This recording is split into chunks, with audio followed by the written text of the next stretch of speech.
Real fast, I wanted to tell you about my new podcast, Upworthy Weekly. It's a lighthearted news podcast. It comes out on Saturdays, and I have forced my co-host, Todd Perry, to join me here to help me tell you about our new venture. Todd, why should they listen? Well, I mean, a lot of people, they think, oh, it's the Upworthy podcast. It's just going to be sunshine and it's going to be unicorns. But you know what? It's really not that. Allison doesn't have the ability. She doesn't have it in her to actually be that person that I thought we were hiring when we did this show. But clearly, after just a couple episodes, the facade dropped. Okay? I thought, she's doing the Upworthy show. It's not going to be like, oh, neurotic, cynical Allison, but no, she's there. So, I try to counteract that with some of my good vibes.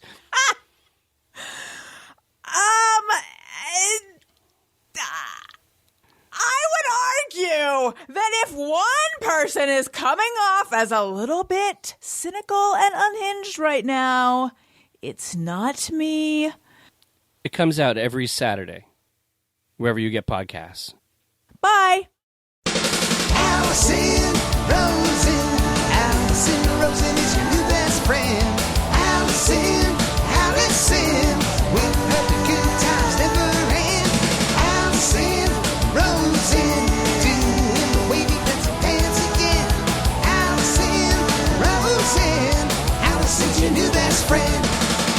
Hey everyone. Hi. Hello. Welcome to another exciting episode of Allison Rosen is your new best friend. I will bring in my guest whom I'm very excited to talk to in a moment. But first, I must tell you, it has been a fairly depressing and defeating afternoon. I would say it is the final chapter in what has been a years-long battle between me and the termites. If you're new, you're coming in at the end of a long, long saga. And I would recommend you go back and catch up. But don't worry. It's still going to be just as fascinating, even though it's going to be a bit spoiled. But if you've been with us for the entirety of it, grab your hankies, guys, because I've lost the battle. I thought that I could do it. I thought that I could take them on. It was a real Goliath, Samson, Sammy, Davy, Goliath, Delilah. It was a real little guy versus the big guy. But in this case, I'm the little guy, even though I'm much bigger than a termite. But it was me versus the big exterminator companies, even though it's a mom and pop shop in Burbank that I am going to hire. But still, in theory, it was me versus the man. And I said, no, man, you take your boot off my neck. I will not give you my money. I will treat this termite situation myself with a bottle of over-the-counter insecticide that I know is hardcore because it has a little mechanism on the bottle that locks and it's black. The bottle is black, so I know it's more than just Raid, even though it is Raid, but it's hardcore Raid. And I kept those bugs at bay for 2 years. I had a honeymoon period of 2 years, bugless 2 years, wherein every single fucking week I mentioned it on the show. And did I lose listeners? Probably. But I kept my pride. Anyway, recently it's been a disaster. It's been a disaster in here. So finally, someone from a professional, I'm just going to cut to the chase because I don't want to keep my guest waiting. And I do want to hear what he has to say about this. Brought out a professional and I said, what do I do? Hat in hand, what do I do? And he sniffed around.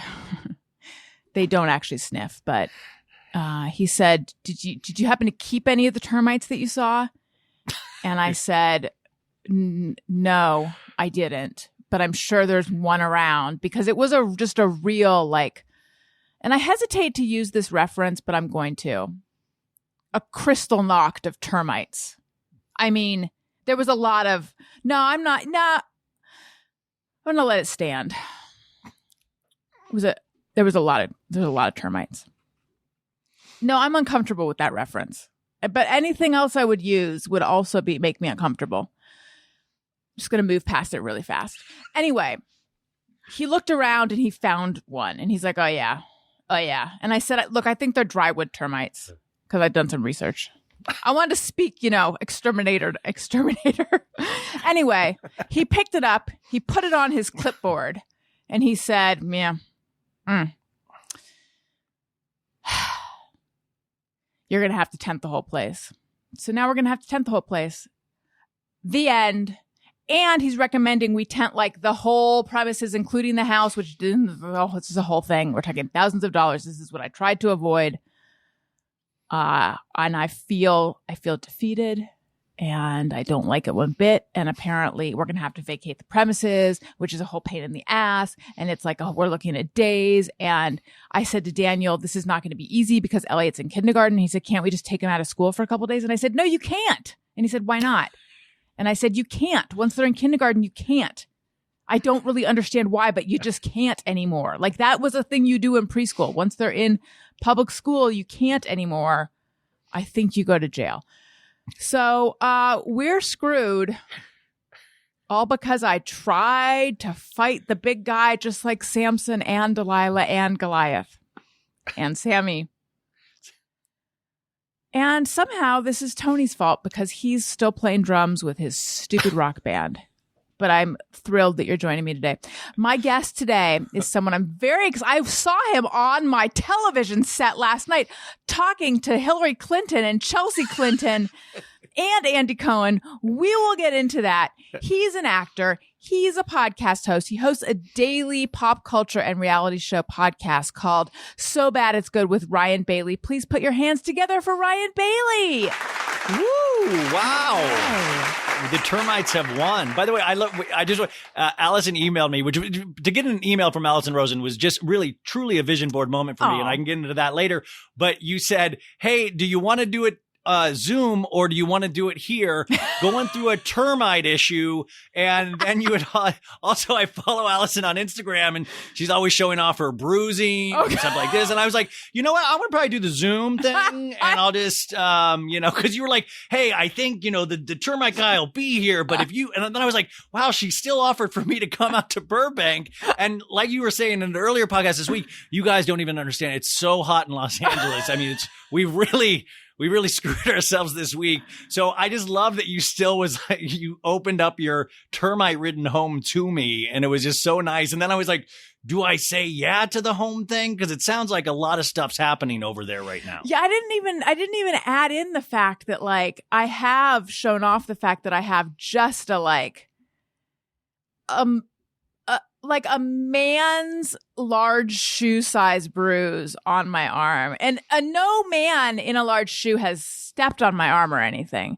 Thanks for clarifying. People were just like really freaked out for a second. What guy is stepping on Allison's arm? No, I had a slip and fall accident when my arm was inside the dryer. And I had I am living with a bruise unlike any I've ever had in my life. So I had to take a picture of it because it's really beautiful, except for the fact that it hurts and it's on my arm. I didn't factor in the fact that I'm really presenting an image of someone whose life and abode is falling apart. You also do this great thing where it's not the first photo, you guys. She's like, trigger warning, you can turn away now. And then I'm like, well, now I have to keep going to see the bruise. And it does pay off. I'm like, that's a great bruise. Well, thank you very much. Yeah. A lot of people commented that like, even though you had warned me, I wasn't ready for it. I did. You had to scroll through a lot of slides to get to it because I feel like it's unfair to just surprise someone with a disgusting photo. So I wanted to make sure people really knew what they were scrolling through. But again, just in defense of me, to defend myself and my home, I always say, I know that when I describe the termite situation, it makes people think that I'm like doing my show from a trash heap on the side of the road. But it's really a very nice looking studio that happens to have a drywood termite problem. Also, I love that you did do the research to speak his language, because I wonder if the termite guy was like, whoa, she knows what she's talking about. I can't, hope so. I can't sell her the deluxe tent. She's not going to go for that because she knows her termites. You know, like she's not going to be taken advantage of by because she knows termites. Right. I mean, that's the hope, except that the minimum is like 1966. And how do they decide on that number?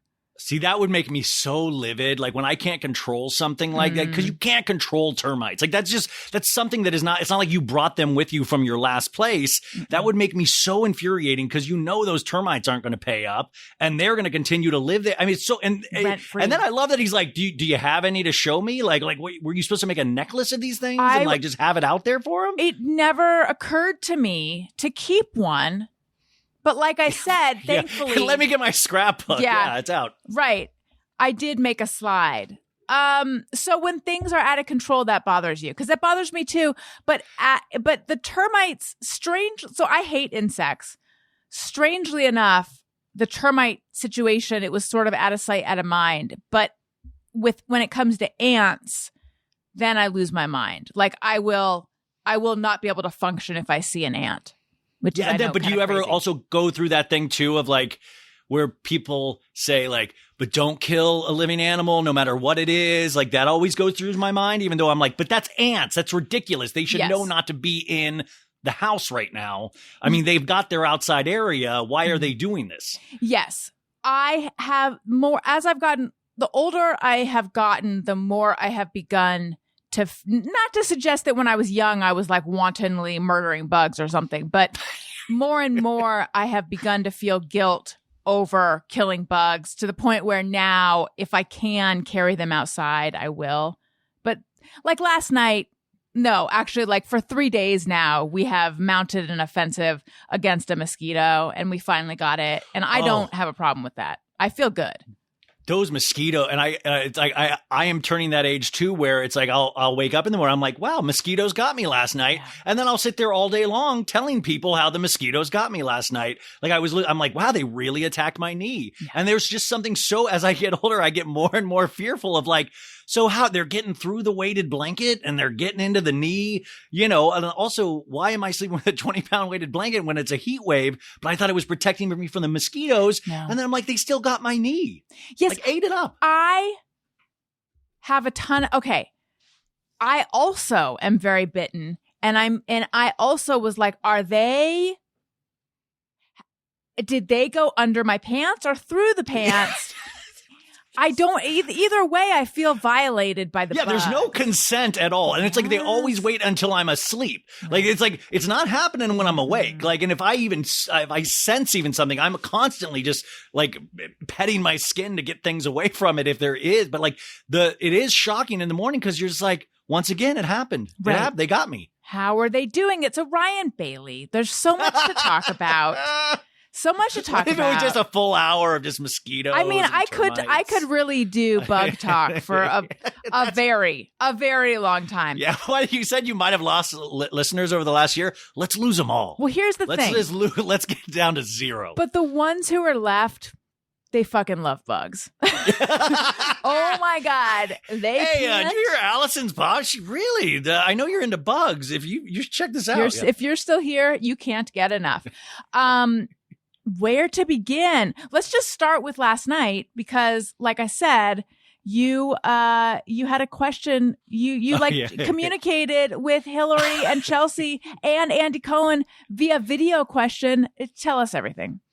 Oh, yeah. So, I mean, let's just watch what happens live. They do like 2 video callers and I was on a list because I talk mainly on my show about Bravo and the insanity of reality shows. So it was one of those things. And they gave me a list of guests and I was like, I would be honored to talk to Chelsea Clinton and Hillary Clinton. That would be so exciting for me. And I got to, and then they'll they'll let you write a bunch of questions, but then they'll also like give you questions. Like, so I've done it a couple times now, but it was great because you sit on like a Zoom, like not even a Zoom link. It's like Skype video, and you watch the whole show go through. You watch Andy do his little teaser commercials in between.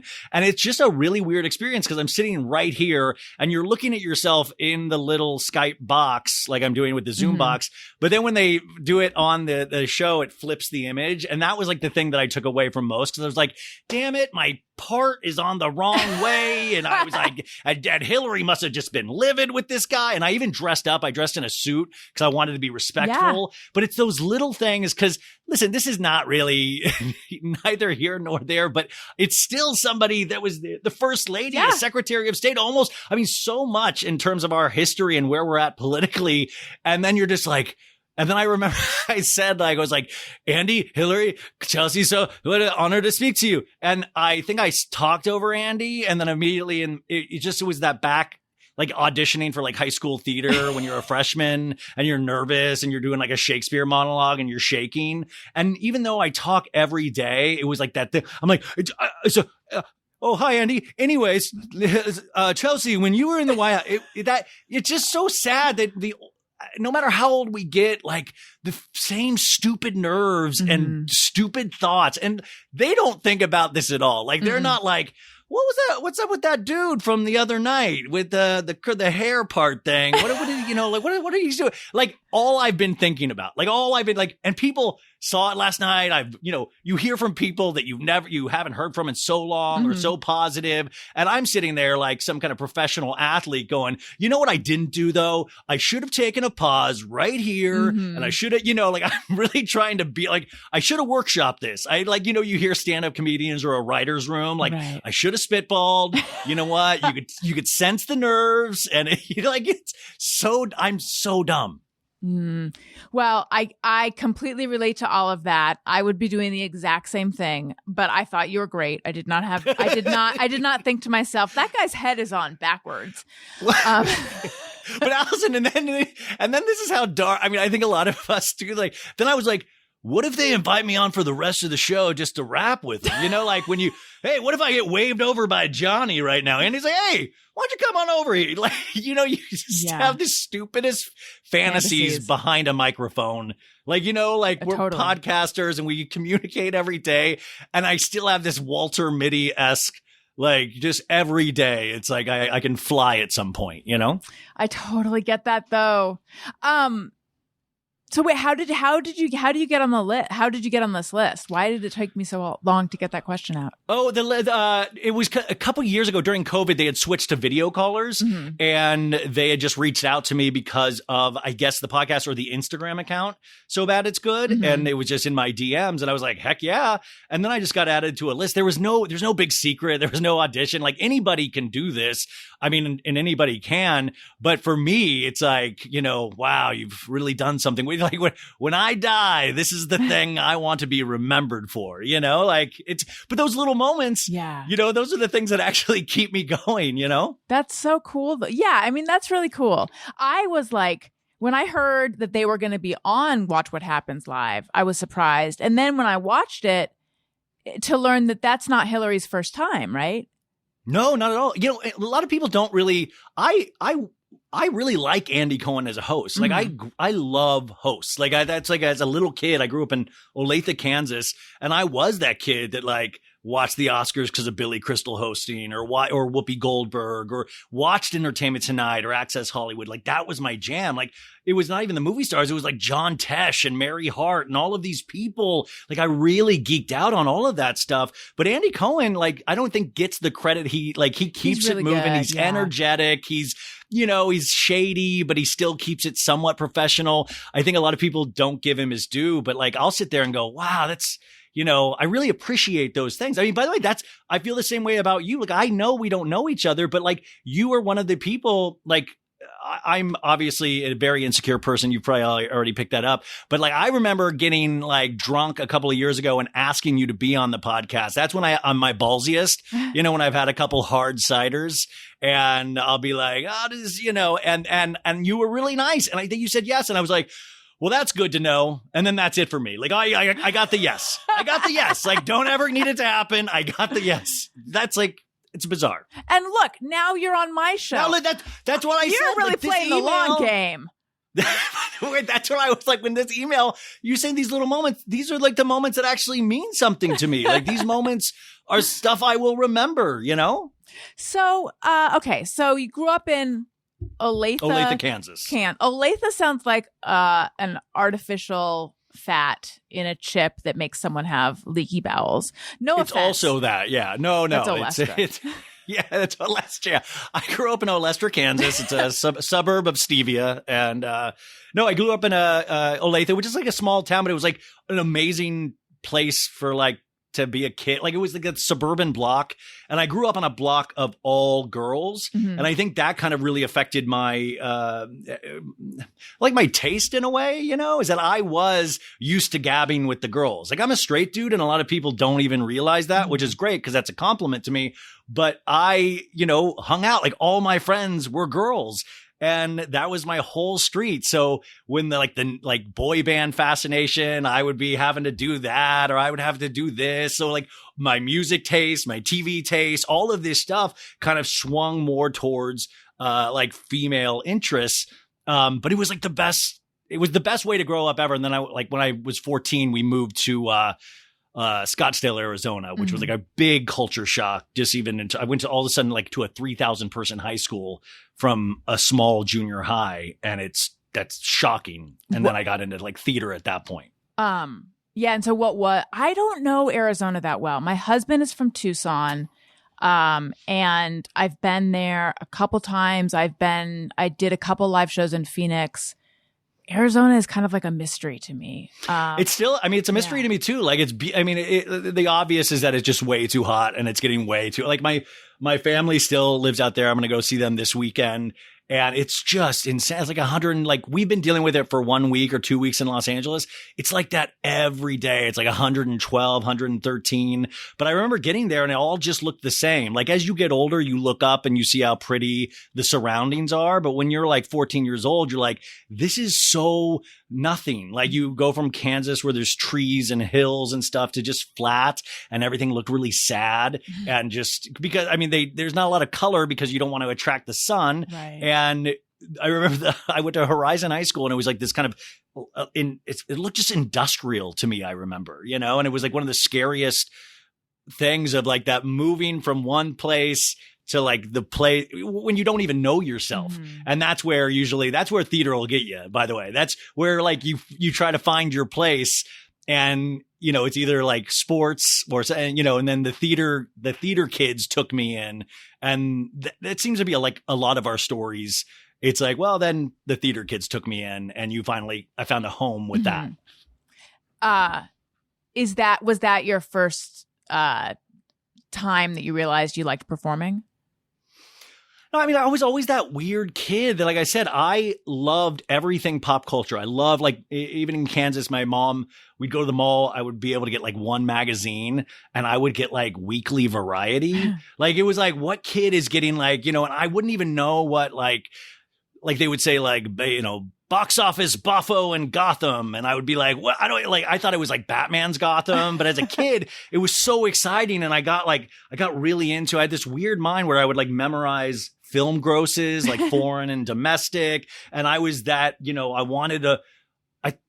as a kid, I thought I could watch every movie that had ever been made. Like I would get the Sunday paper, you know, in Kansas, and there would be a TV section and I would go at the end and it would tell you all the movies coming on that week. And I would cross off the ones that I didn't see and the ones I wanted to see and the ones that I had to tape. And it was just that thing. And the aspect or the thought of that Hollywood actually existed to me was just insane. Like it was like I lived in Kansas, you know, you would see Sunset Boulevard or a Hollywood sign or that Tower Records on Sunset. And I'd be like, oh my God, it was just so dreamlike to me. Pop culture was. And then I moved to Arizona and you're closer to Los Angeles. And, you know, so eventually I made my way out to Los Angeles after college, but it was that thing that even now to this day, I've been out here for like 20 years and I've kicked around in so many different things, but it's a really brutal town. The termites here are insane. Oh, and but no, like every time I get bummed, you will take a drive down Sunset, or you will take, and you're like, man, I was a kid in Kansas and now I'm here, sure, I have nothing to show for it, but I'm here, Where'd you go to college? The Harvard of the West, Arizona State University. The theater degree there. But actually, that was the thing, because my girlfriend at the time was like, I had the opportunity to go to Tisch School at NYU, but I was in love. And I was like, no, you don't get it. I'm in love, Mom. So I remember I was like, New York will always be there. And so I went to Arizona State University, which, by the way, though, I really lucked out because there was this dude, Marshall Mason, that ended up teaching there. And he had kind of created off Broadway. Like, he discovered Malkovich and Burn This, that one. Like, he directed all of Lanford Wilson's plays, if any theater geeks are out there. And he discovered Jeff Daniels, all this stuff. So I got to work with him, and it was kind of this amazing thing. And then he wanted me to go to grad school after that. And I was like, no, I had worked on a film in Arizona, and they said, hey, come out to LA. We can get you your SAG card. You can intern here on the summers. And like, as a kid, that was my thing, like movies and TV, just the thought of being around that. So I kind of like turned, like, theater is amazing. And it's one of the only places actors can actually have a say in anything. But the thought of just being around like celluloid or it was just so, so exciting. And that's how I wound up here. I started as an extras casting director, which is just the worst job to start with because it's all the crowd scenes in films. But it's like, so like, I remember one of the first ones with like this movie, Little Nicky, with Adam Sandler. Oh, yeah. Where he played the son of the devil. And it was a real departure for Adam. And I remember it was like, and you're casting so many thousands of people, and you're just getting like, you're getting people that talk into trees, like really scary people. And it was like also that wake up call of like, should I go to grad school? Because I remember a month of nights at the Arboretum over near Pasadena or something. And it was still at the same time, you're like seeing Adam Sandler every day, and you're like, this is crazy. Look at this. I'm in Hollywood. But it was a really bizarre way to start. What happened to the relationship that you turned the Tisch School down for? Oh, we're still together. No. No, this is crazy. We moved out here together. And so she was my like senior year high school girlfriend, went to college together, then moved out here together, and we lived here. And then she, we split up because a big star stole her away from me. Like, it was like, it was like it was your nightmare. It was like, it was like a creator of like a big TV show it's still a big TV show actually. And it was somebody that I really looked up to. And all of a sudden this person was after your girl that had been your high school sweetheart. And I'm not saying I'm like an amazing dude or anything, but obviously it was just the worst nightmare that you could ever imagine in your life, where I would try to win her back and he would just fly her to like Italy. It was just like, hey, I got you some flowers, and he'd be like, there's a first class ticket if you go to Delta right now to Hawaii. It was just insane. And that was like another thing of like Hollywood of like, oh my God, this is brutal. It's like my friend Dusty always says, you only hurt that bad about love once in your life. Like where, and then unfortunately our hearts get used to it because it's like a muscle, and you're like, I remember this feeling and it hurts, but then you get over it quicker. Yes. This one, and I just remember him telling me on this drive from Los Angeles to Arizona, just him talking me through it and going, you're only going to hurt this bad one time, and I was like, but the one time also lasted like a year. So. Right. I never thought of it that way. Have I overshared, Allison? Am I oversharing? There's no such, first of all, there's no such thing. I think this is like really resonating with people. I am loving this part of it. I mean, look, it's no termites, but I think people are going to like this. Don't worry, the termites come into it. But it would be great if the termites were the thing that had stolen my love away. I never thought of it like that like, because the heart's a muscle. And I always, when I think of the heart being a muscle, I think of the way that it's amazing to me that your heart can be totally broken, and yet you can completely get over it and love again. Like, that is amazing to me. It's the thing that is so crazy. And there's part of it that's kind of, I'm always like a glass half empty kind of guy. It's always kind of sad because you get so familiar to that feeling of heartache that you're like, this is always going to be with me. It's always going to be here. And then a decade later, you're like, I don't feel any of it. Like, I feel like I can remember those good times, you know, I can remember that, like, oh, you know, like I remember the good times now and I don't remember as much of the pain. Like, I can joke about it now and I can actually make myself laugh, but there is something weird in like, oh, that was such a feeling that I lived with. It was like living in your first apartment for a while where you're just like, oh, that's the creak when I stepped there and the chipped paint. You kind of start romanticizing that kind of heartache. Totally. But you do get over it. And it's just so weird because I remember going, I'll never get over this. I will never get over this. This will hurt me for the rest of my life. You watch, you guys. Like, I remember telling my friends, you watch, this will destroy me, you know? And like daring them. And in some ways you almost at the time, you like don't want to let yourself get over it because you're like, this is a grave injustice. If I get over it, that means I'm accepting it and I won't. Yeah. And yes, because also it's that still a connection to that person. Yes. You know what I'm saying? It's still that like, well, at least I have that connection. Like at least even in heartache, I'm tethered and I mean, the other not the scary thing, but I guess the beautiful thing is everybody goes through this. That's the other thing is like every person has this story. It might not be as intense or the details might be different, but it's, you know, you'll talk to somebody and you'll be like, oh, first love story. And you could just rap about that stuff for hours. Yeah. So did she stay with this guy? And are you not going to tell us who the guy is?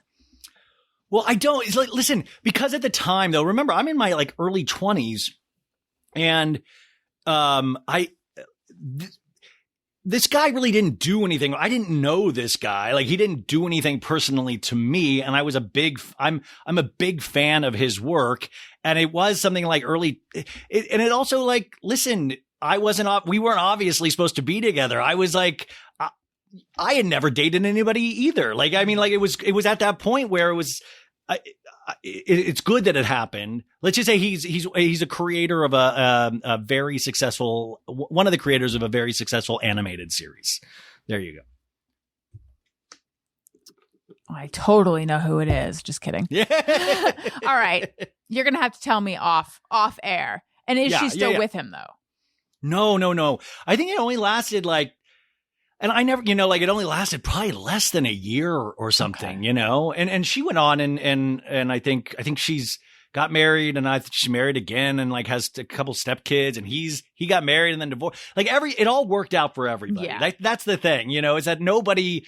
And then, you know, as serious as it is in the time, and I hate that I'm now getting to that age where I'm like, oh, they're in their 20s. Like, even when you look at pop culture celebrities, you're like, oh, such and such broke up with such and such. You're like, they're in their 20s. Like, they're fine. Right. Like, unless you're the girl that dates Leo DiCaprio, then I feel bad. You right. know? All right. Let's get through a few more biographical things because I need to map out how you got to where you are, and then we need to dive into some important things like eyebrows and other things that I know you've been talking about. Yeah, please. Okay. Yes. Okay. So, all right. So you're doing extras casting, and you are auditioning. I'm assuming because I know that because I went to your IMDb page, and you have been in like a zillion. You've been in The Office. You've been in like a zillion shows and movies and stuff. So yeah. Do you still audition? Like, is that still something you're pursuing? It's something that I'll commercially I'll audition, or if like I have a couple casting directors that are fans of mine that I'll put myself on tape for. I mean, like COVID really screwed everything up for a lot of us. I worked at an acting studio for 13 years, Leslie Kahn and Company. Oh yeah. And I was there and I was like, you know, I worked in the office, I taught, I did all that stuff. And I lost my job when I'd been there for so long, and COVID really screwed everything up in the sense of everything had to go to online.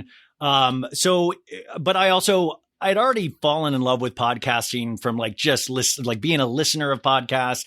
I'd done a actors podcast for my acting school, and I'd done a Kardashian podcast before COVID hit. And then once COVID hit, what's that? Was it the Coniverse? What'd you say? Isn't that was it Leslie? No, Collins? Leslie Kahn's it's podcast? Conversations. That's Conversations. Yeah. Yes. It's KA. Very clever. Yeah. So I was like the host of that. And it was I just love this format. And COVID happened. I had lost my job and I had started just talking about reality shows by myself. And then I would have guests on to talk about Bravo shows, other reality shows, or So Bad It's Good moments where it's like that moment. If anybody watched like The Real World, New Orleans with David, and he would be like, Baba dee da da dee, come on, be my baby. There's like these little TV moments that we see that are just burned into my memory that I love so dearly, but they're bad, but you turn them into like something good and something it turns into something great that you just fixate on. And that's kind of where this podcast kind of was born through. And so luckily when it started taking off during the pandemic, I got I got let go because of the pandemic. And luckily I got scouted. Got scouted from a couple companies, and this Cloud 10, a division of iHeartRadio, picked me up, and I get to do this now for my job. I mean, you get it. Like I bust my butt. Like I do the Patreon. I do long form Your pods. episodes are long. Yeah. Oh, they're so, I know. I'm doing everything I didn't wrong. say that as a, no, Allison, That's not a criticism. I do Rogan. everything wrong. No, but yeah, that's my goal. Yeah. No, I do everything wrong. I never thought I could even do it in the first place. Like I remember I was talking to my buddy, Danny Pellegrino, and he had said, I was like, I don't think I can do this. And he goes, just talk 10 minutes into a microphone and see if you can do it. And I talked 30 minutes and I was like, that wasn't as scary as I thought it would be. And now it's just gotten out of control. But but at the same time, it's like, so I don't even like the acting thing will always be there. Hopefully I can get more opportunities through all of this. And even in hosting, things are happening in terms of that, which is so exciting because of this thing that I loved all along, pop culture. It's like, this was always here and I just never really leaned into it. Yeah. And I'm beyond thankful. And but by the way, I'm not like on easy street at all. Like this is really the hardest I've ever worked in my life. But man, like I get it. Like, listen, I'm telling you, I get to talk to you. Like I used to listen to you when you were with the Corolla. I used to listen to you with this. I mean, like I mean, really, truly a fan. And I get to have moments like this now where this is all I had wanted. Like this is truly all I had wanted. I never wanted to be number one in anything. I just wanted to be invited to the party, you know? Well, listen, when we can make dreams come true for the little people, it really is. It's no, why I always watch when you have the four. I always love your video clips with the four people, and I'm like, they're having a party. Look at all those. Like, Allison has a party again. You know? Oh well, you got to come on the group show. I will make you come on the group show. I will make. Please, you. oh my God, honor. Okay, we'll do it. Okay, so tell me, what are more of the like so bad it's good moments? Because when you mentioned Real World New Orleans, I got distracted for a moment by looking out the window and seeing how hard it's Termites? raining. And Okay, I thought the termites were like hovering over you. No, they'll come visit me in my nightmares. And again, this is a visual, youtube.com/Allison Rosen. I couldn't find an umbrella when I went from the house to the studio. So I'm like, I'm just going to grab my sun hat. That'll keep me dry. And I ran, but it's like pouring now. That's not going to do it on the way in. So that's cool. A little water never hurt anyone except for I don't want to get wet. But anyway, okay. My mind flashed to Real World Seattle and the slap. The slap? Yes. Yeah. Yes, of course. Would you call that a so bad it's good moment? Of course. Those things that get burned into your memories, that's a little bit more of a serious so bad it's good moment because, it was talking about sexuality of like, well, we all know you're gay. And then it was like, remember that was like, yes. I forgot that's what the Irene slap was. Yes. Which was, I remember as a kid watching that and going, whoa, but that totally is a so bad it's good moment. It's just more serious. Like so bad it's good moments too, to me are like, if you think of Bravo, they can be cringy, but they don't have to. Like, this is a cringy one. Real Housewives of New York, like 8 years ago or something, there was a lady named Aviva Drescher, and she had a fake leg. And she always was very proud of it, very like awesome lady. And they were having this dinner at a public restaurant in New York, and she threw her leg she was in a fight and she threw her leg, and there's just a shot of a fake leg with a beautiful high heel on, and it's just an iconic shot. And you're like, oh my God, am I watching a show where a rich lady just threw her prosthetic leg and the camera guy on the fly got a quick, cause I always think about the So Bad It's Good moments are the ones that you're like, the camera guy has to go home at night and tell his family what he did. And he's like, this is not what I got into this business for. This is not, I'm so ashamed. Like, that's a So Bad It's Good moment. Or like Teresa Giudice when she throws down a cop without a badge book in Real Housewives of New Jersey, the first season. She throws this book down. It's like prostitution whore 19 times. Mm-hmm. There's like these insane moments that are kind of reality TV based, but you could also go to music and pop culture, like Fergie from Black Eyed Peas. This is one of my favorite So Bad It's Good moments. She did a Black Eyed Peas show at the San Diego street scene. This is like 13 or 14 years ago. And she's such a professional. She needed to go to the bathroom and she was already performing. Oh, yeah. So she just peed her pants. Yes. And so there's all of these photographs of her obviously having peed her pants that have just burned into my memory. Cause it's just like, what a bizarre, like we're like the generation that grew up on like Us Weekly hard copy, like not the digital, like where these images, I don't know. So those are the things that that just stick out to me. And now they're everywhere because there's so much all the time. Now, where do you come down with whether Harry Styles spit on Chris Pine? And see, that's exactly it. Like, Allison, the fact that you guys realize this is like an actual movie that people took time to make and write and put together. And we're speaking about it only in the sense of, did Harry Styles spit on Chris Pine at the Venice Film Festival? I know. Like, that's the thing. Like, in fact, sad. But that's the thing that we're going to remember. Like the whole time you go see this movie, Don't Worry, Darling, you're going to think, wow, I wonder if they got along on set. You're not going to be able to really dismiss all of this stuff around it. Oh, It's always the entertainment now, but what's scary is that the entertainment behind the entertainment, the social media aspect, that stuff, we've glommed onto it so hard that it's starting to eclipse all of the actual entertainment, which is so scary. But the Don't Worry, Darling, it's all week. I've been talking about it all week. Okay. And then also like that video of Olivia Wilde. You've probably talked about this too. Shia LaBeouf. Yeah. Shia LaBeouf. And the moment that I keep thinking about is the beginning of it where she's like, Shia. That is kind of a So Bad It's Good moment for me. It's so, the sing it song. So is. Shia. I was like, only a hot girl sings songs a name like that's a real hot girl way to start a phone call. I would never like Ryan. Oh, I would never. Ryan, I wouldn't even do that with people close in my life. Like I would not like, hey, like I am not like, you will never see me. I might do it for a joke on a podcast, but I would never do that in real life. And those are the things that really do stick out. And now it's funny because now Olivia Wilde, there's only so many female directors out there directing at this level. Yeah. And now we're listen, I even have some issues from what I've seen, but like we're totally tearing down somebody that actually has this kind of golden opportunity that could help women directors. But now we're going to focus on these other little bizarre things that are going to eclipse the movie. The reviews for the movie, you guys, are like, it's okay, but the drama behind the scenes seems way more exciting. That's an actual review that I read from Variety. But do you think he spit? Yeah.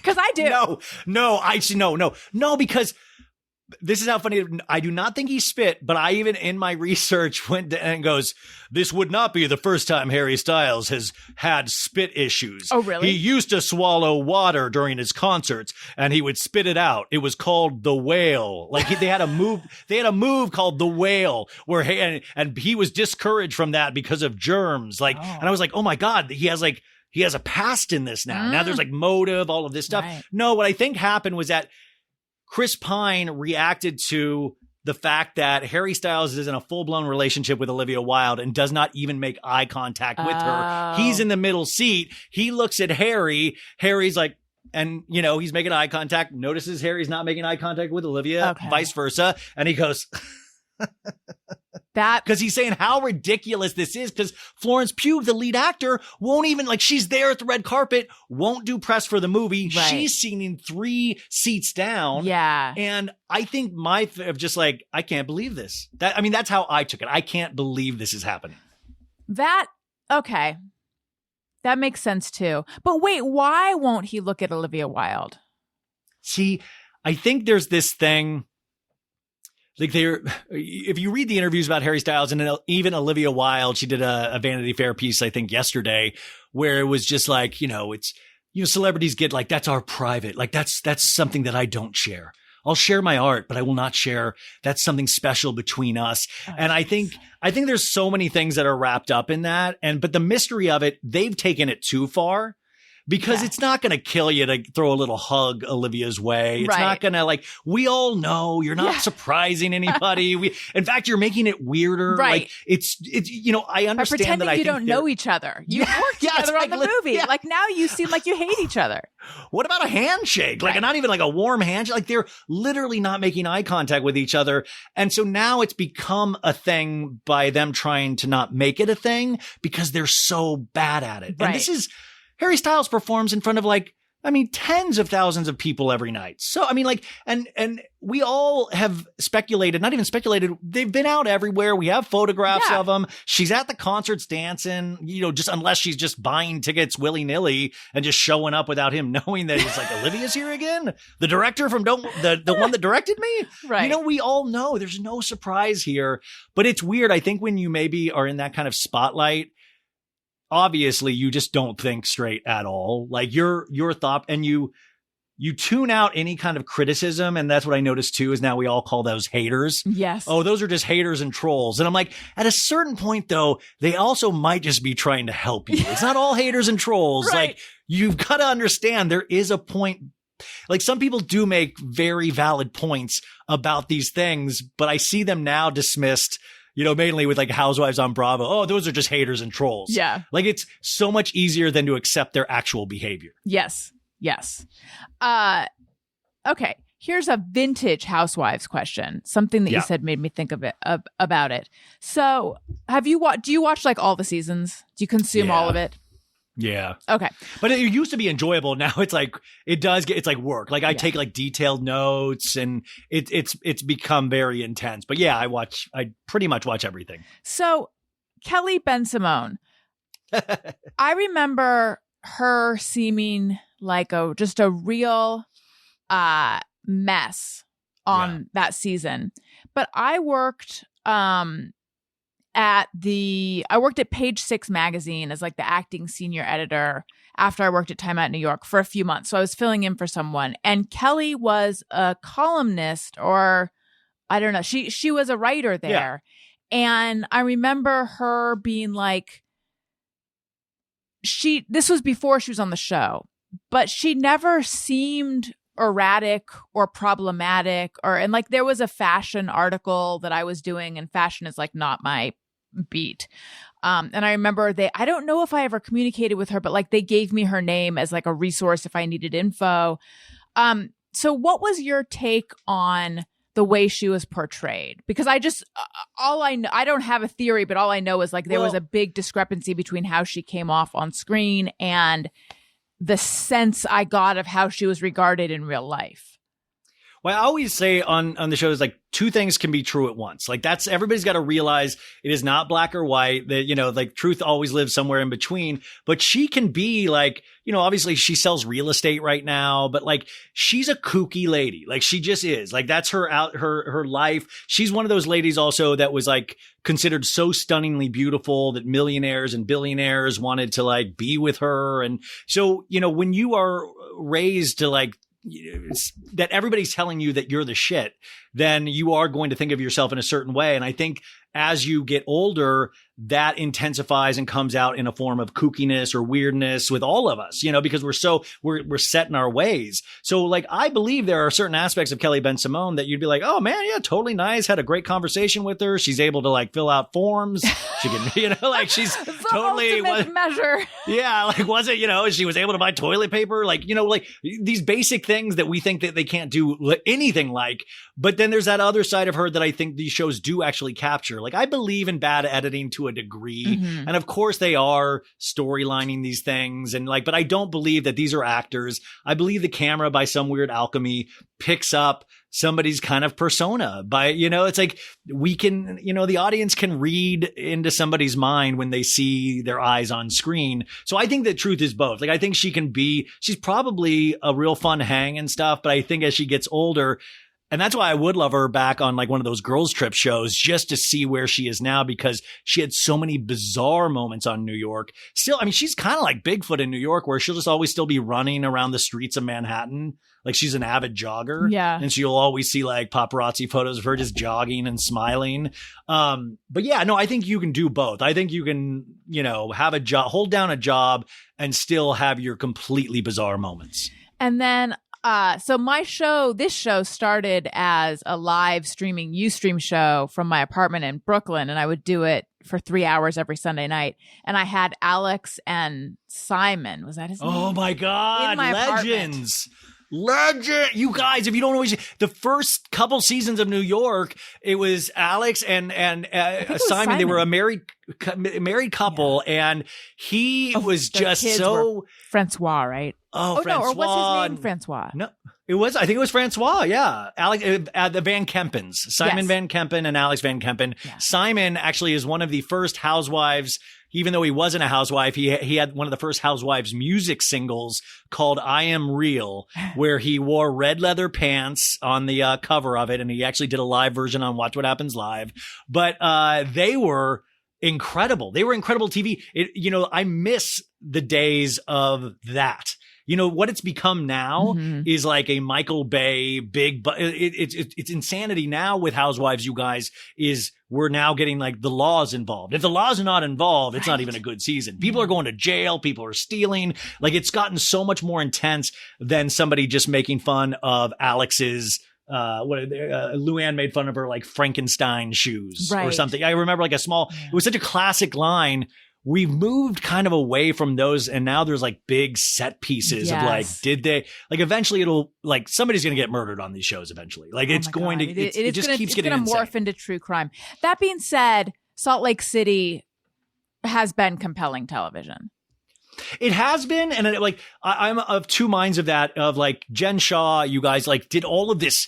I mean, illegal activity. She is at the top of this chain in terms of a phone call scam geared towards the elderly, bilked a lot of people out of millions of dollars. She proclaimed her innocence, that it was all a setup, but everybody against the Southern District of New York, they had built a case where she was the head person that all of these people folded on. She kept saying she was innocent, and then she finally changed her plea a couple months ago to guilty. I didn't know and that. So the second season, which was just aired last year, we got to see her arrest.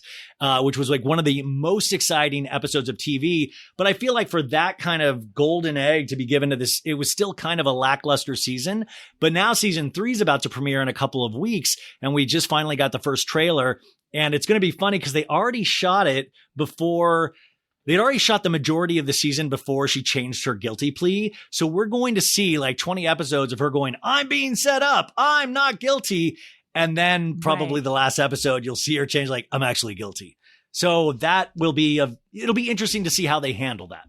You know what I think is going to be good TV, and I don't know if you were into the first season, but I think the second season of The Vow is going to be on soon. Oh, come on. That made male volleyball important for me again. Keith Raniere, are you kidding me? Not since Top Gun with Val Kilmer and Tom Cruise. I mean, I loved The Vow. Yeah. In fact, what are those? They have Sarah Edmondson and Nippy. They're coming on my show soon. Oh, nice. I'm so excited. You should have, that was during the quarantine, like COVID. I remember like, cults were the rage during COVID. It was like that and Heaven's Gate. Yes. But I loved that. I loved it. Yeah. I follow them. In fact, I had communicated in the most professional way via comment on an Instagram post with Sarah. And I was like, you got to come on my show. And she's like, yes, I would love to. And then I didn't take it any further than that. But yeah, I should have them on. You totally should. Yeah. But I remember, like, this is how bizarre pop culture is now, though. And it's like what you said is like things moving into true crime, is that we devoured The Vow on HBO Max, and it became entertainment. I was like, I can't wait for my next episode of The Vow on Sunday night to see how these women got branded. Like, it's really dark material, but you start looking at it through this kind of like fun lens. Right. Like from Nippy, and I bought they were on Cameo, you guys. I got my friend a Cameo from Nippy, and I'm like, that's bizarre that like, hey guys, I was one of the people that got branded in The Vow. Like, that's a real experience that we then use in this kind of pop culture lens. I mean, it's just wild. Specifically with them, it's really weird because I follow them too. And they have like such a fun, like, we're just loving we're just regular people. Here's our kid. We're just ha ha ha. And then every now and then I'm like, they were in a cult. Yeah. They were master slave. No, they had slave. whatever the whole master slave thing was. You had to like, yeah, can I eat a banana? Yes, master. Can I, like, they would have to like, there was like a whole hierarchy then that you would have a slave under you. And it was like, they did all really of that. Wild story. Yeah. Yes. But dude, you need to see The Deep End. Have you watched that on Oh Freeform? my God, yes! Oh my God, that scratched my Vow itch so hard. I was watching. I remember watching the first episode. And go, is this scripted? I couldn't imagine this was real. So, and by the way, I should say, I was going to say like that, The Deep End, so that's the Teal Swan thing. Like, that's not programmed. That's the kind of stuff that normally I am not that into, except I really did. I guess you're right. During the pandemic, I did get pretty hardcore into the cult stuff because I was super into The Vow. I was super into whatever it was called with India Oxenberg. And then I started like reading that website that was the India Oxenberg, that was an offshoot of The Vow, but it was on Showtime. Like, they had competing Keith Raniere projects. I was down to watch all of it. Me too. Yeah. Like, I was like, I got the book. I listened to the I listened to the podcast audiobook, but that that still counts. But there was like a CBC documentary that it was based, podcast that it was based on. I listened to that, and then there was a website that there was a guy who was interviewed in either The Vow or the India Oxenberg one, like the website that started like exposing some of this, and I went and looked at. I mean, I was like very deep in. I actually joined Nexium. That's how into it I was. I had the scarves. That's how into it I was playing volleyball. And I'm branded. That's how into it I was. But by the way, but that's a so bad it's good moment though. It's like that's a real thing. But to me, the thing that one of the huge things that sticks out was like this guy Keith Raniere, this guru, would like get like he had his weekly volleyball things, and he didn't even look like he was that good at it. But people would come and they'd be like, "Wow!" They were all like looking at him like fawningly, like he's like sweating with like a headband. He's not even dressed cool, and I'm like, this guy is getting all of these women and all the dudes and all like it's weird. It was shocking to me. Yeah.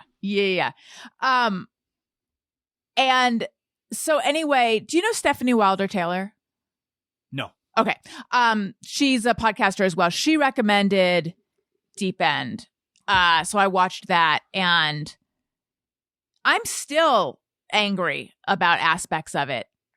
I mean, just the planting of the recovered memories, and just the way, or not recovered memories, but just the planting of the abuse stuff, and then the like driving the wedges between people and their families. I mean, it's just unconscionable. Oh my God, it's so it makes me so angry.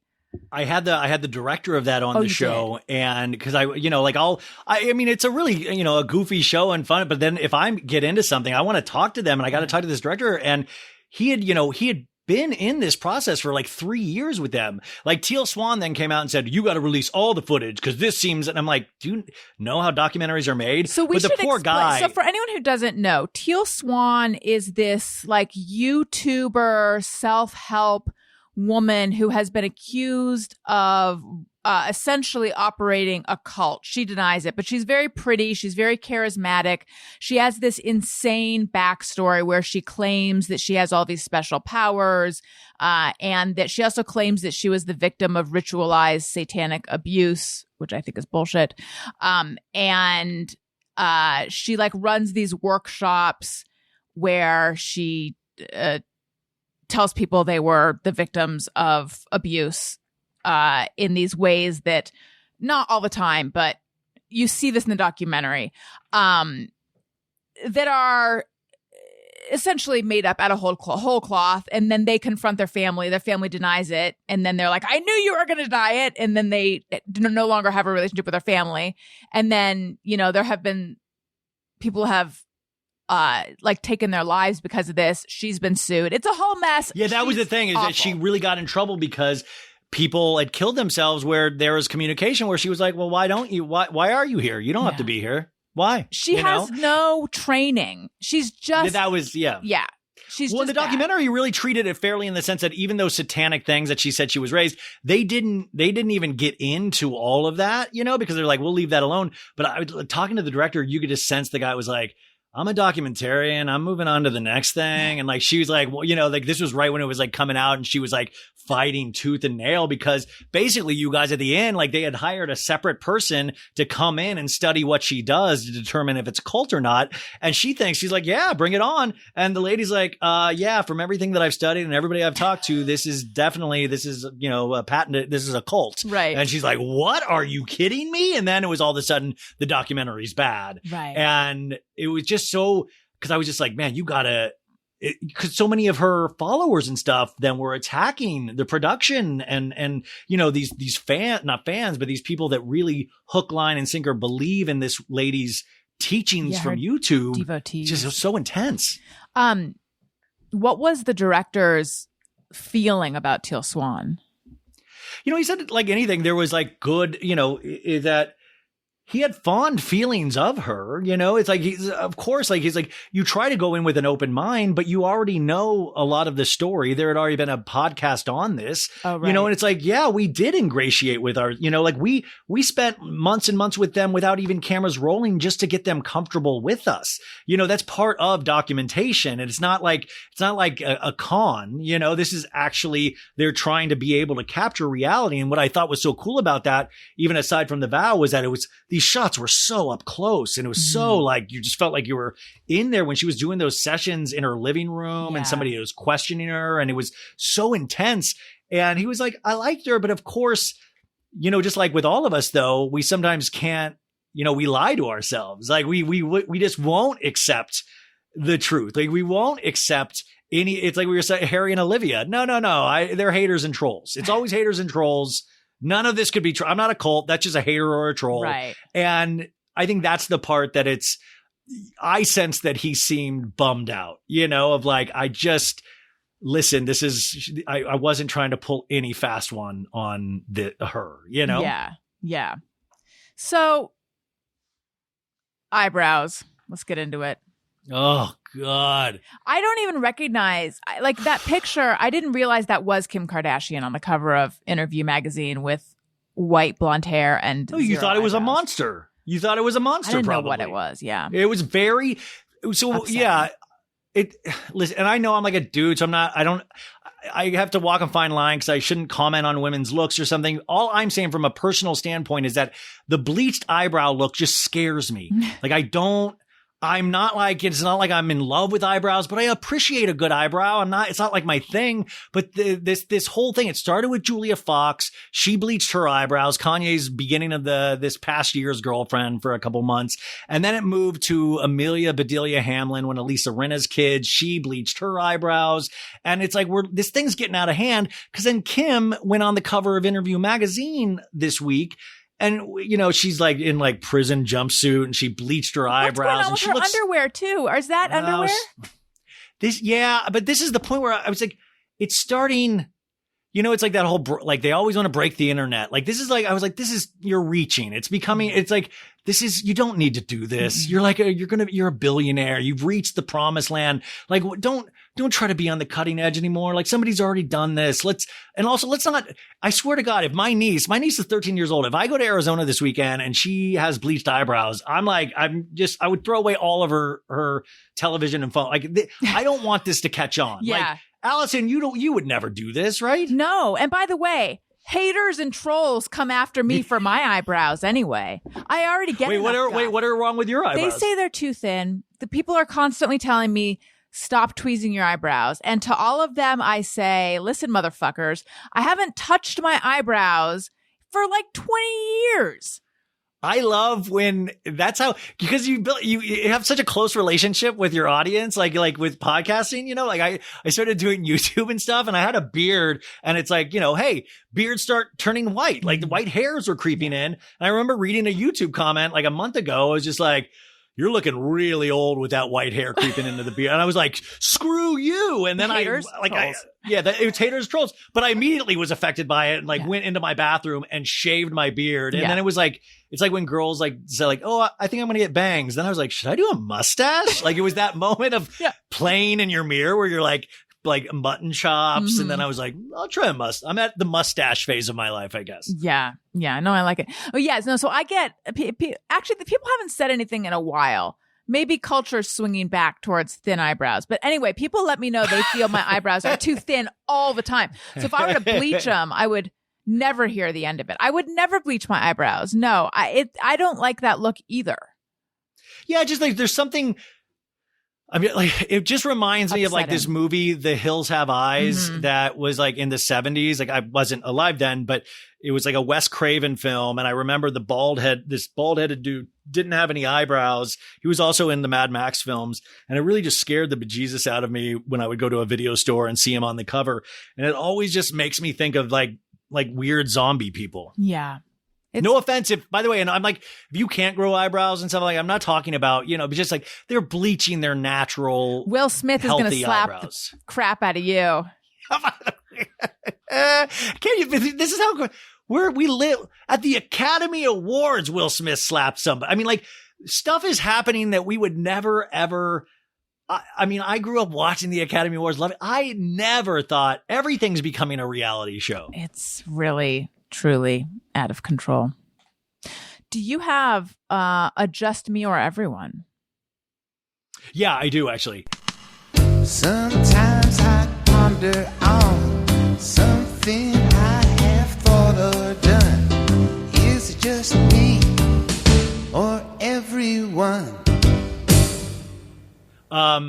This is so I will talk on my podcast a lot, and I love to talk to people on my podcast, but I get really scared in the outside world, like for many reasons. This is even before COVID and all this stuff. I go, well, so what I will always do is that regardless of where I'm at, I will always have one AirPod in or one. And so it will always protect me from having any kind of small talk with anybody, because either they'll assume I'm listening to music, or this is super embarrassing to admit, I will act like I am on a call with somebody. Like and I'm talking just like situations where nobody's gonna even talk to me anyways. Like if I'm hiking Runyon, I'll have like one in, and like, cause there's a point of Runyon, this hill in Los Angeles, guys, where you can't get like service and I lose like the reception of my music.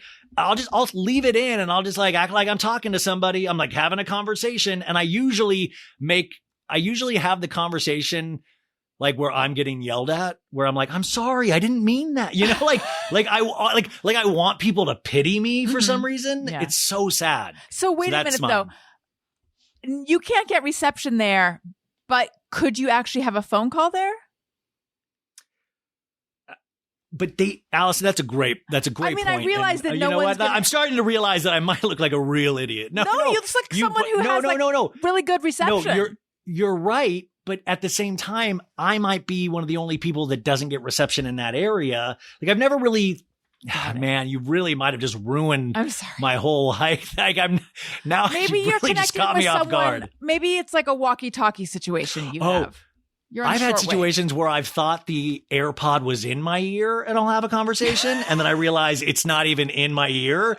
And then it's just like, oh, most of somebody just thinks I'm just talking to myself, which I am. So You're not the only one, for sure. You're definitely not the only one. I don't do this. I have a weird like other thing where I'm almost the opposite, where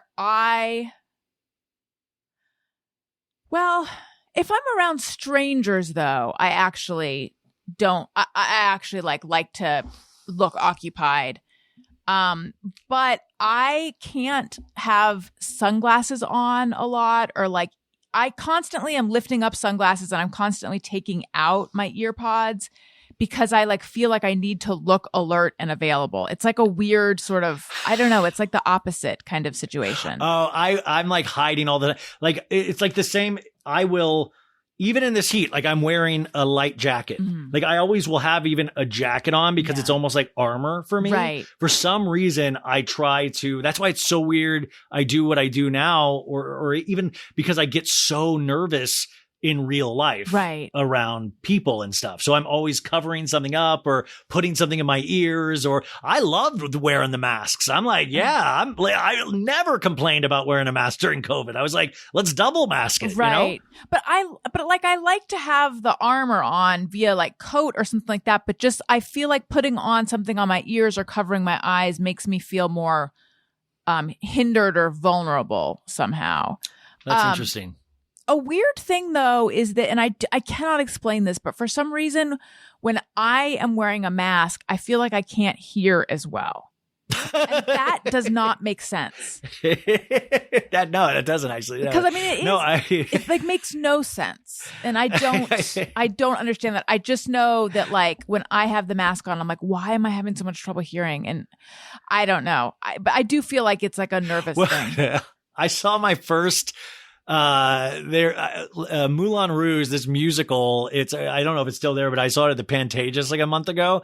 Like a friend had a free ticket and I was like, yeah, I'll go. And it was like my first like musical or theater event since before. And it was just shocking to have that big of a thing, but they make you wear your mask the entire time. And I just kept thinking like, well, I want the performers to know that I'm enjoying myself. So I was like trying to like make really big eye moments, like, cause I was like, I hope they know I'm smiling. Right. Like I wanted them to know.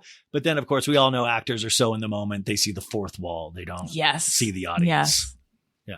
Is it like Baz Luhrmann's Moulin Rouge, or is it totally separate? Yeah, like he actually produced this. It's been around, like this thing, I guess, won a bunch of Tonys and stuff, cool. But it's all the music, but they even go further. Like it's all like, they even like throw Beyonce in there. It's like even more updated from like music that I'd heard 5 years ago.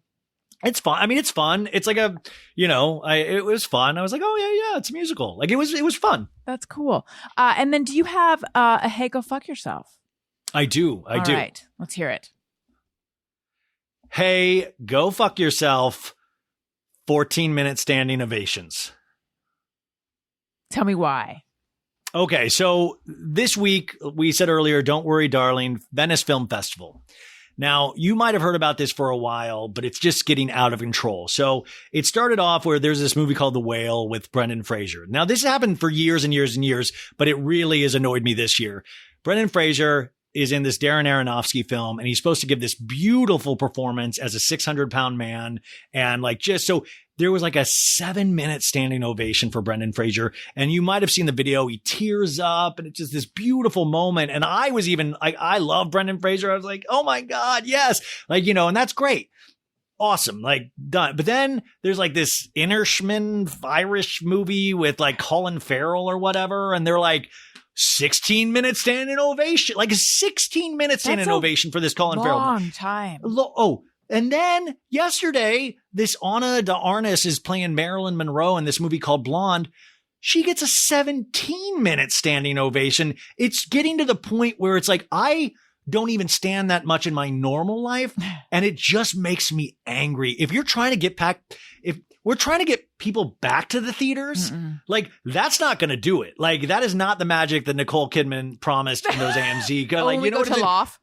Yeah, when we go to, yes, the magic, but like the thought of having to think, are you all standing around like going like, isn't this crazy? We're still standing clapping. Right. Like it is, think about the reality of that. Like 1 minute, you know how long that is? Right. If you're just clapping, and then to add 13, 14 more minutes.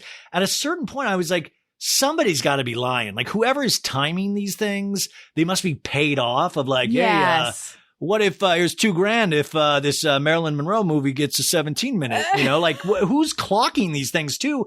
Because at that point, if you're 17 minutes, you could already be, I know it's Venice, so they don't have like streets in it, but you could be in your car. You could be on the way back home. 17 minutes is a long amount of time. The credits have already passed rolled. At this point, They're it's just turning more the theater over. Oh, like I used to work at a movie theater. It's like, we got to get in there to get the popcorn beneath the seats. I mean, but it's like, you're all just sitting there clapping for each other. I would be so livid if I couldn't, I want that done. It's got to stop. I agree with you. Streaming's going to win. Hey, go fuck yourself. Thank you. Wait, what was the last thing you said? I said streaming is going to win. Like, everything is on streaming now, and everything is on streaming. It's like, for safety reasons and stuff. But like, if we're supposed to go like, Top Gun Maverick, everybody's coming to the Magic to the movies to see Tom Cruise, whatever.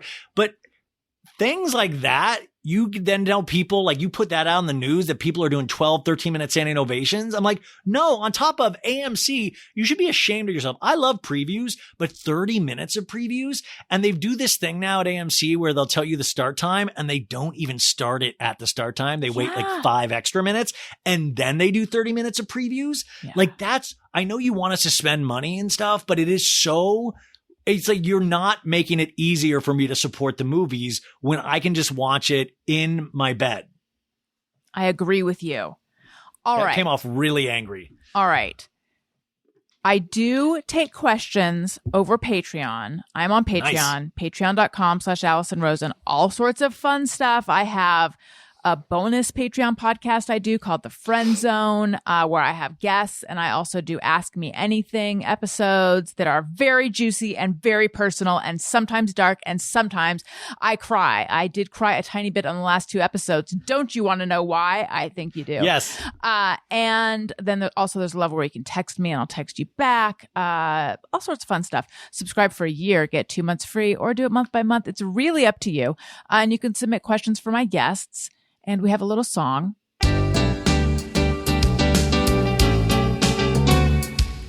When we ask, they send them in. They're wondering how you have been. So thanks so much for answering these questions from our fans. All right. We have time for one question, but it's got a bunch of questions in it. So it's like a multiple question. Okay. Caprice Helm says, can't wait to listen. Ryan does a fun, long, in a good way podcast. Who would he cast on a Real Housewives Ultimate Girls Trip? Oh, that's good. Yeah. So, I mean, they've had 2 seasons so far. The 3rd one is already filmed, but like my dream like you already said, I would love Alex and Simon from New York. I would love to throw Simon, even though it's a male. I would love to, like, I thought Simon as a dude was magical on TV. So I would make an exception in that case. I would love them. I'm very anti Lisa Rinna. I do not want her anywhere near a girls' trip at all. Trying to think. I think it would be fun for, you should have Denise Richards and Brandi Glanville together, because there was like this whole fight that they had hooked up, and Denise was like, I didn't hook up with Brandi, and Brandi was like, we totally hooked up. So I would love there just to be in a pressure cooker situation to see what happens there. Now, New York, Ramona Singer is supposedly axed from the cast because of she's just kind of a mess. I would throw Ramona back into a girls' trip thing, because she's always going to make a mess of something. And then this is a controversial choice just because she just sued Andy and Bravo, but you got to bring back Nene Leakes from Real Housewives of Atlanta. She's one of the originators. She's OG, and she's had so many legendary, any meme you see will involve Nene at some point. And having her, she just speaks in catchphrases. Like certain people just speak in talking heads. I would put her back in there. She would be just such a mess as well. But yeah, I mean, those would be kind of my dream team. Also, you could arguably, if you wait 3 years, you could do an all prison girls trip. Ooh, like Orange is the New Black.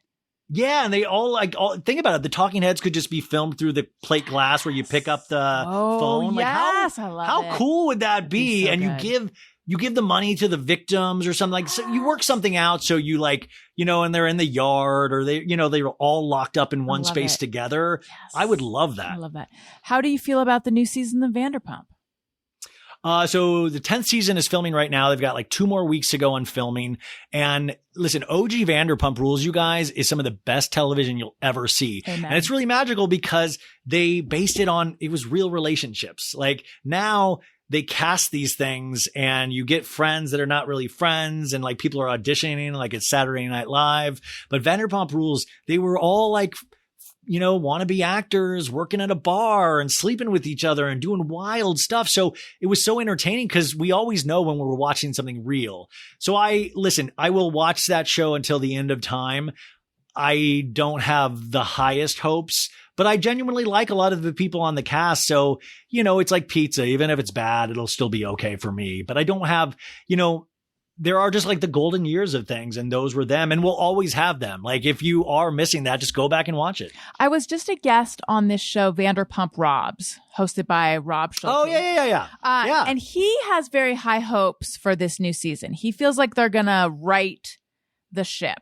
I don't know. Well, it's not about riding the ship, really. It's just it's because now, the reality of their situation is that they all have houses. They've all made money off of this. Yeah. They can't really show the reality of the reality. That's so true. There's not really a lot of hope. A lot of these people are married. They're not like cheating on each other anymore. They're not doing these big, and if it were to be forced, you will feel that. I do know, though, there are some wild things that happen that I've heard behind the scenes that I'm like, whoa, that will be amazing if they can actually portray that right. But, it's just, there's like a certain time and place when things are truly real. Mm-hmm. And then after that, like I would love to see a show where they talk about wanting more Instagram followers and losing sponsorships. I mean, they all have podcasts now. Yeah. I want that reality. Right. Ryan Bailey, this was so much fun. Thank you.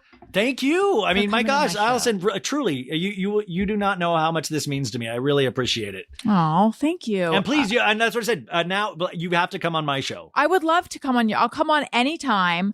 For real, let's make this happen. And I want to have you on my group show. Heck yeah. And we're going to do this. Tell everyone where they can find you, what they should plug. Do your plugs. Yeah. So the podcast is So Bad It's Good with Ryan Bailey. Find it on all podcast outlets. Like it's a lot, and they're long form podcasts. So you don't have to listen to all of them. I have timestamps. You can go to a certain section if you want, or a show that you want, you watch me recap. Don't feel pressure, but they're always there. It's free of charge. The only thing that we ask that you do for any podcast is just like a 5-star review is always really cool. It really does help us. It's like so quick to do, and it's simple. It's not silly. It actually really does help podcasters. And I'm on YouTube now. So Bad It's Good with Ryan Bailey. We're trying to figure it out over there. I also have a Patreon, but I give away so much free content that you don't even need that. But if you want to support, that's there as well. And then the Instagram, which I just make stupid memes, you guys. It's So Bad It's Good with Ryan Bailey. And thanks for even giving it a shot. Yeah. And like Ryan was saying, it's not silly. It does help when you leave reviews. So it really does. It helps. If you don't like it though, too, that's the other thing is like, just remember, like follow your bliss. Like there are so many podcasts now. Go find something that you do like instead of leaving a bad review for something you don't like. I know that sounds silly because it's like you want to be able to exercise your feelings, but like it really does. You want to most people just do this completely for free. So you always want to find that thing that you really love and give that 5 stars. Like it's just truly, it's so small, but it really does help. It's not even an ego thing. It really does help your placements and how these things push out to other people to find them. And, this is still like the Wild West in a lot of ways. So it really does help. Yeah. I think what Ryan's saying is if you like the show and you haven't left a review recently, you're kind of a dick. That's right. And if I didn't use those words, but I was, it's like dick. And Yeah. look, if this is not your bliss, might I suggest my other podcasts, Childish, Upworthy Weekly. Make sure you're subscribed. Follow me on social media at Allison Rosen on Twitter and Instagram. This is so much fun. Thank you, listeners. Thank you for listening. I love you. You matter. Goodbye. I feel like I left something out. You guys, we're still here. I haven't officially said goodbye. Did I say my full goodbye? There's 4 things. Thank you for listening. I love you. You matter. Yeah, no, I did it. The termites, they might already be in my brain. Okay, we did it. You guys, I'm going to say goodbye again because you deserve a more cohesive goodbye. Ryan, I'm going to say goodbye to you again too. Thank you so much, Ryan. This was delightful. Listeners, thank you for listening. I love you. You matter. Goodbye. Hey, do you know about the Allison Rosen show?